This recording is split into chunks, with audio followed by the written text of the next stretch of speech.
I am Ferdinand Marcos, and I am the President of the Republic of the Philippines. I stand today on behalf of 110 million Filipinos. Hello everyone, hello people, and hello words Philippine.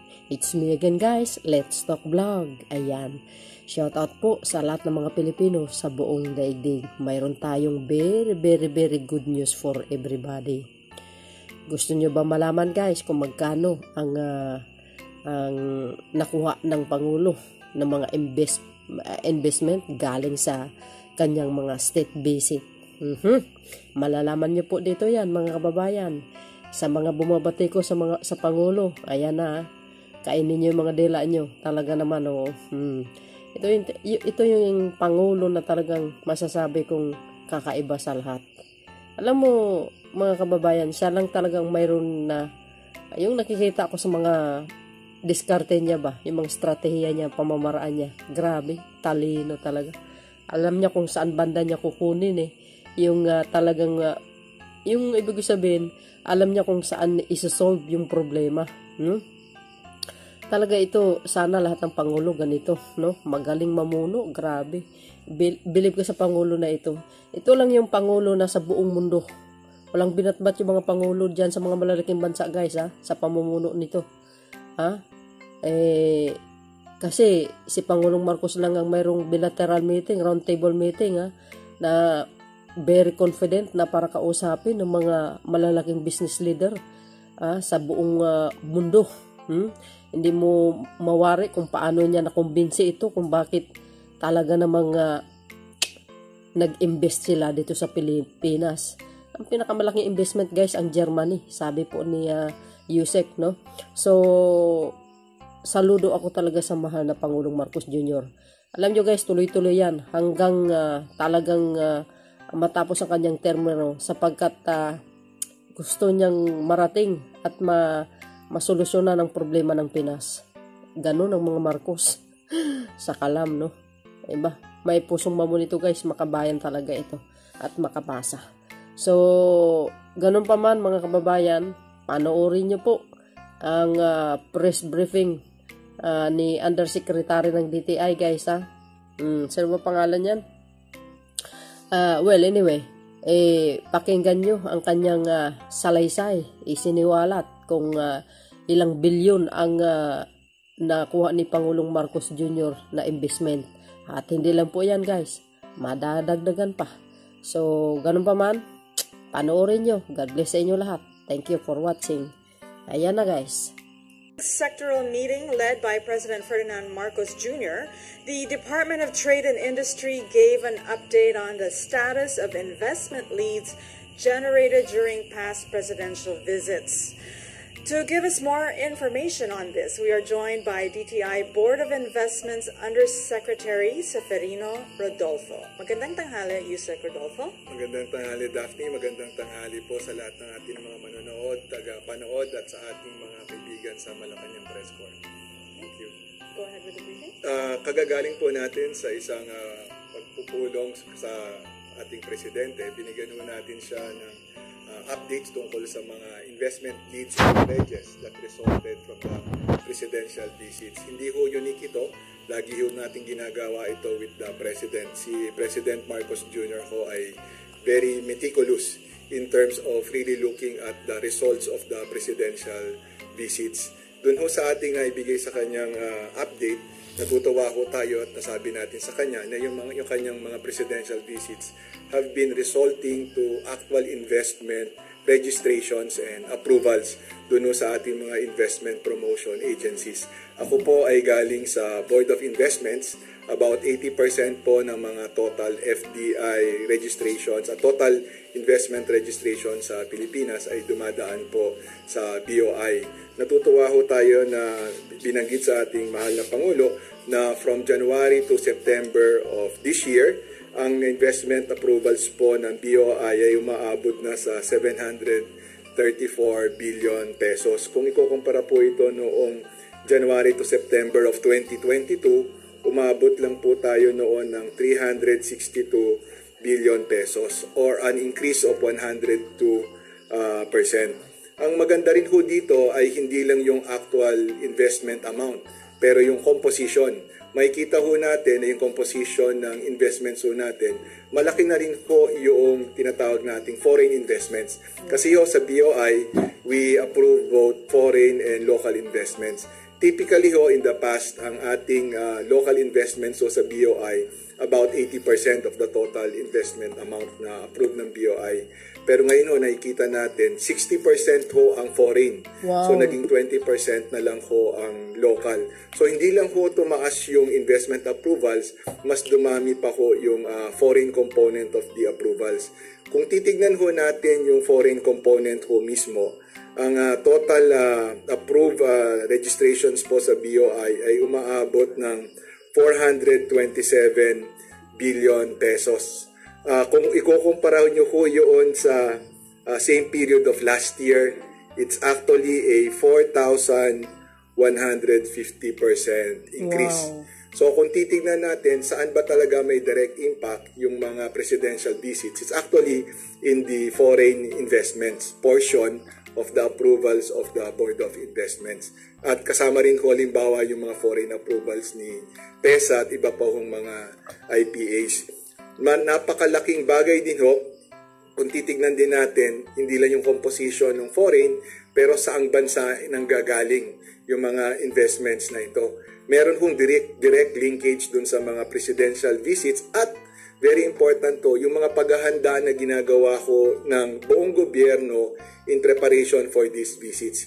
Kagaya na lang halimbawa po, maalala ninyo nung November, isa po sa mga napakahalagang policy initiatives na ginawa ng administrasyon ni President Marcos Jr., in particular headed by, in this particular case, si Secretary Fred Pascual, si Secretary Popo Lutilla, saka si Secretary Remulla. Yun pong pagtanggal ng foreign equity restrictions on renewable energy projects. This happened, I think, noong November of last year. Just in time para dun sa pagbisita ni Presidente dun sa Brussels for the ASEAN-EU Summit.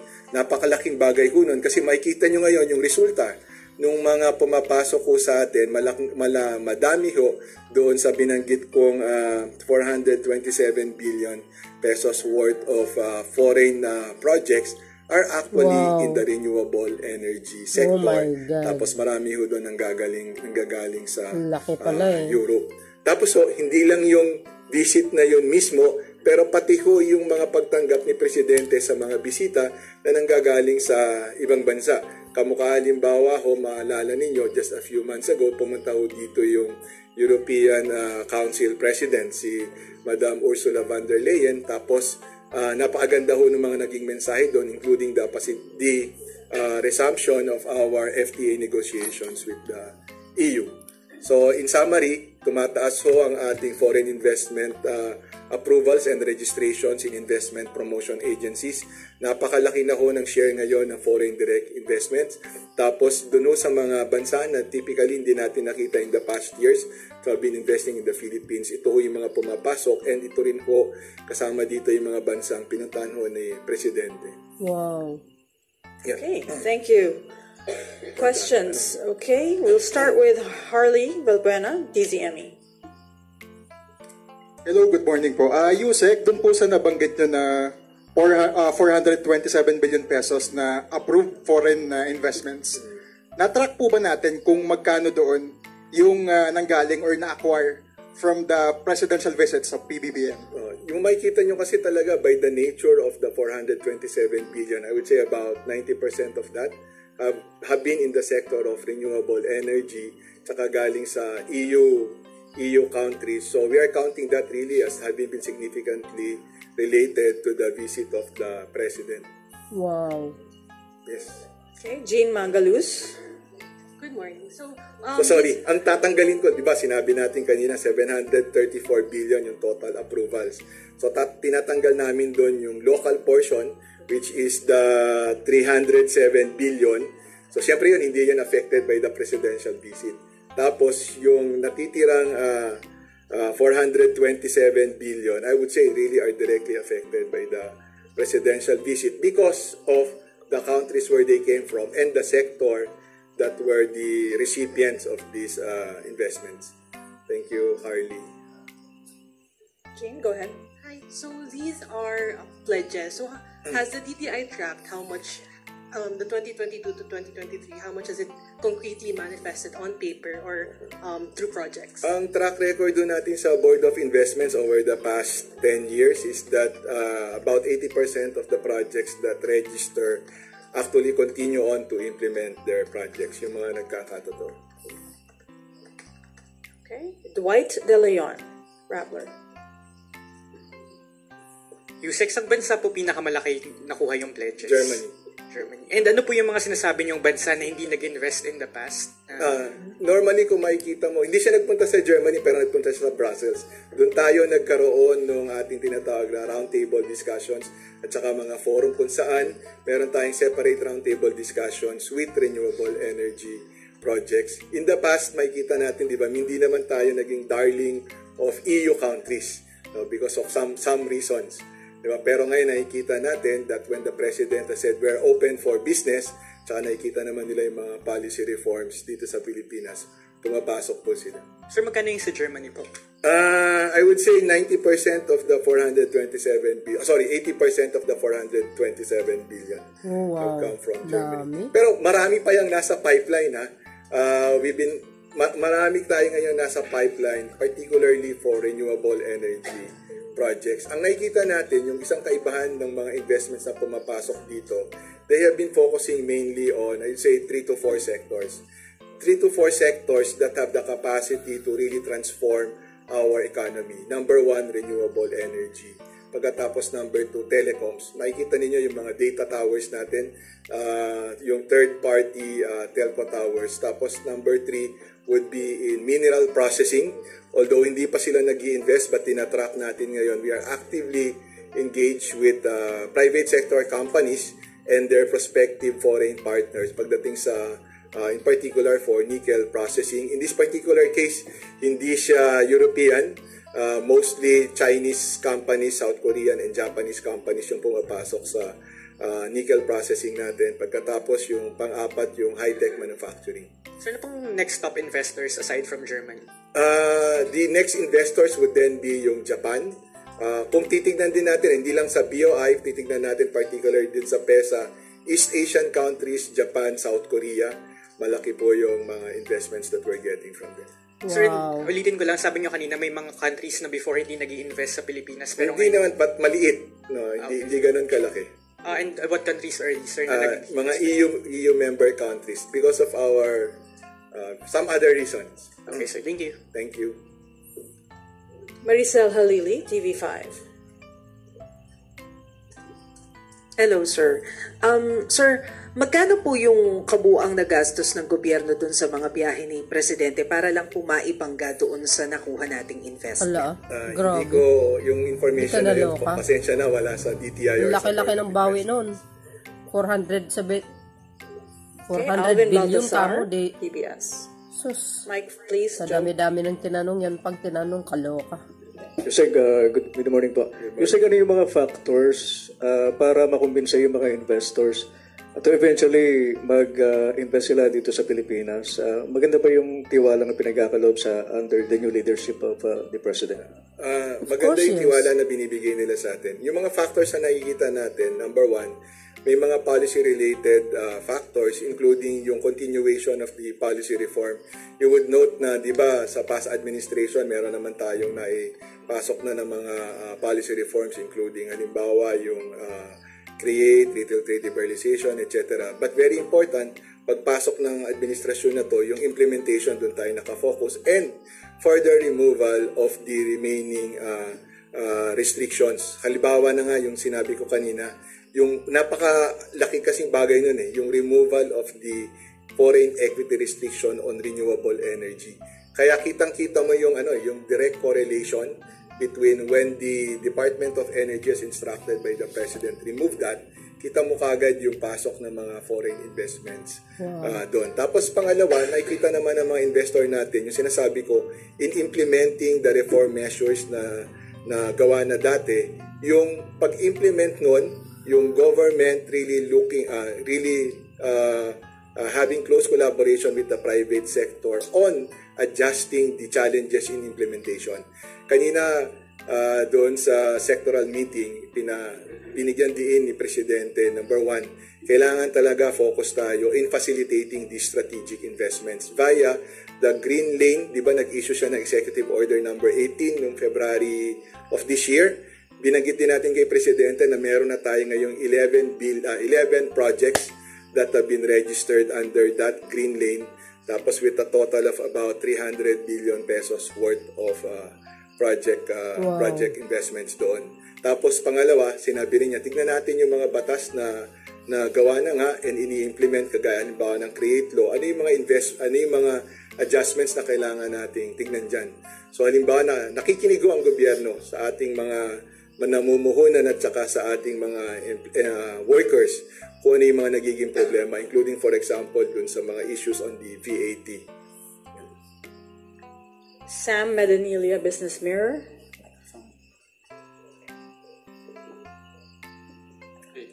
Sir, as lang po namin, prior po dun sa pagtanggal dun sa foreign equity restrictions, usually ilang % lang po yun ng FDIs yung renewable energy? Maliit na maliit. Parang hindi nga ako makaisip ng malaking investments ng foreign investment on renewable energy. Pag sinabi natin renewable energy, tinanggalan natin ng equity restriction, solar, wind, at saka tidal. No, karamihan na nag-i-invest dito have been local companies. Siguro merong proportion ng FDI, but as minority partners. Gusto kasi nitong actually hanggang ngayon naman, pag pumapasok yung mga investor natin sa RE, meron pa rin local partner. Ang kaibahan lang, pwede na silang pumasok as majority owner. Yun yung naging kaibahan. Yes. So in short, wala akong maalala na big player na pumasok dito prior to the removal of the equity restriction on RE. Na foreign. Zero po talaga. Hindi ko masabing zero, maring as a partner in a locally invested project, pero hindi malalaki. Tapos another question, sir. Yung during po dun sa budget hearing nung August, nabanggit po na ni Secretary Pascual na 9 of 130 project investment leads during Marcos Jr.'s foreign trips yung na-realize. Ngayon po, ano pong update dun sa mga na-realize dun sa 130 na projects? Yung binabanggit kasi ni Secretary Fred Pascual na 9 na yun yung mga actual na nag-inaugurate na nung kanilang mga projects. Kagaya halimbawa, at least may alam ako na dalawa. May dalawa pang nadagdag doon dahil inattendan ni Secretary Fred at saka ni Presidente yung inauguration ng dalawang manufacturing factories na yon. Tapos may alam ako na i-inaugurate pa na dalawang BPO companies na offices. So I would say may mga madadagdag na 4 to 5. Wow. Okay. Undersecretary Rodolfo, maybe Yes. for some extra context, would you be able to share the percentage of foreign versus local investments before and now? Thank you, Daphne. Before, 20% ang foreign, 80% yung local. Ngayon, 60% yung foreign, 40% yung local. So tumataas. Tumataas. Wow. Hindi natin binibigyan ng halaga yung ating mga local investors. Ibig sabihin lang, maraming tumataas yung investments in general. Okay. Ayos. Is that everything from the Malacanang? Okay. Well, thank you so much, Undersecretary Rodolfo, and thank you, Malacanang Press. So, narinig nyo yun mga kababayan? Yan po ang kabuuan ng nakuha ng Pangulong Marcos na investment sa kanyang mga state visit. Ano ngayon? Mga bumabati ko sa Pangulo. Yung mga nagsasabi dyan na puro yung puro travel ang Pangulo. Yan, sampal sa pagmumuka nyo yan. Yung mga bumabati ko sa kanya na ang galing-galing mag-interview pero patalikod kung ano-ano yung pinagpo-post. Mga kababayan, maraming salamat sa inyong panonood. Abangan pa po natin ang mga investment ng mga darating. Ipag-pray natin ang Pangulo na sana po marami pang mga investor na mag-i-invest sa Pilipinas. Maraming salamat po and see you again guys on my next live and upload videos. Don't forget to like, hit the button bell para lagi kayong update sa aking mga upload videos. Bye, bye, bye. Babus. God bless Philippines and congratulations sa Marcos administration. Babus.